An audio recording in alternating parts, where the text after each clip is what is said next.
And one thing that the ambulance service certainly has to deal with on a daily basis is alcohol abuse. And there's been a shocking rise in the number of people here in the East Midlands being admitted to hospital for alcohol-related conditions, up by almost a third in just 5 years. More and more people in the region are having problems with alcohol, and at the Royal Derby Hospital they've found that the kind of people affected is changing.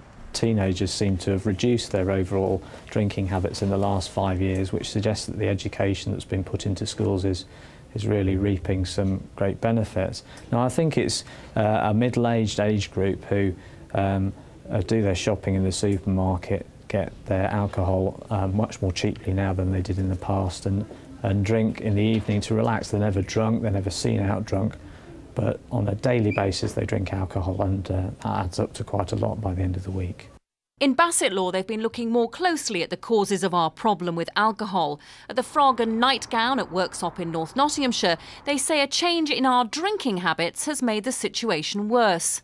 They're buying cheap alcohol from supermarkets and drinking a lot more at home before they come out. And the nighttime economy has changed, as in people are coming out a lot later in the evening. And from a landlord's point of view, you cannot judge, or it's difficult to judge, how much alcohol they've already consumed when they come out. A recent inquiry into drink and drugs in Bassetlaw has found that efforts to tackle drug problems are having an impact. But now it's alcohol abuse that's on the increase. Although if we look at the figures, 44% of violent crime is alcohol related, I do believe that if we look at the drug side of stuff, drugs is more of a taboo subject and it's less socially acceptable. Within British culture, alcohol has always been seen as socially acceptable, and that's possibly the attitudes that we need to try and change. But I think in recent times there's been a shift in focus towards alcohol, and I think the Commissioners are now taking the issue seriously and providing more funding for services. The figures show that in the East Midlands there's been a 30% rise in admissions to hospital in the last 5 years. But look more closely and there may be signs of hope, with admissions falling slightly last year. This charity in Derbyshire says it's finding new ways of tackling the problem. I think one of the biggest things is that when they get into services, there's no huge waiting list. They're straight in, they're seen within 5 days of that referral being made, and we see them very quickly, because you have to strike while the iron's hot. While someone's motivated is a good time to provide some support for them. Politicians, health workers and charities are increasingly turning their attention to tackling the alcohol crisis. But can any of them end our obsession with booze? Well, John, you set up this inquiry that we mentioned there in Bassetlaw. Which is the bigger problem, drugs or alcohol? 10 years ago it was drugs. But we've got on top of the heroin problem. Half the heroin addicts from 10 years ago are back in work paying taxes. The other half are in treatment, not burgling and shoplifting. We've had phenomenal results and a phenomenal saving in money for the taxpayer. How bad is it though for alcohol? But alcohol, it may not be the new problem. I think it was probably there before. But it's the biggest problem we now have. And what I'm looking at is the cost in policing, the cost of the health service, the cost to employers, and we intend to challenge that head on. And my panel's looking at a number of things, but one in particular. The biggest mistake of the last Labour government in policy was bringing in 24-hour alcohol everywhere. It may well work in the big cities. In market towns like Worksop and Retford, it doesn't work. We don't need pubs that are open till 5:30 in the morning, and it's costing us a lot of money. And we intend to change that. So John Mann admitting there that Labour made some problems there, didn't they? Caused some problems, really, by their policies at the time. Yes, the idea of 24-hour drinking was to come in line with Europe, and it has caused a lot of difficulties. I tend to agree with his analysis there.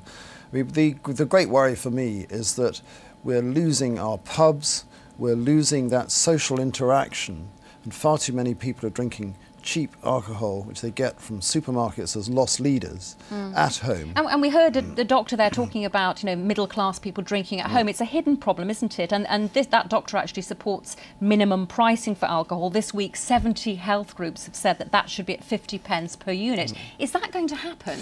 Well, the health committee on which I sit has looked at this, and one of the presentations we had was about the situation in Scotland, where that has been introduced. And I think there is a compelling case. Well, they're not finding it easy to introduce it, though, are they? No, but that doesn't mean you shouldn't do it. And I think we do have to take action on these very low-priced lagers and ciders. Will that affect middle-class drinkers, though?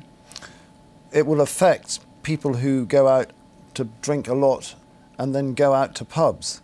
And that's what we're trying to do. I think there has to be a reduction. There's a much bigger issue here, though, and that is awareness of what alcohol does to you. And we need to get across the fact that it will increase your chance of diabetes, that it will reduce your potency, that it will make your eyes deteriorate more quickly, that your life expectancy will be reduced.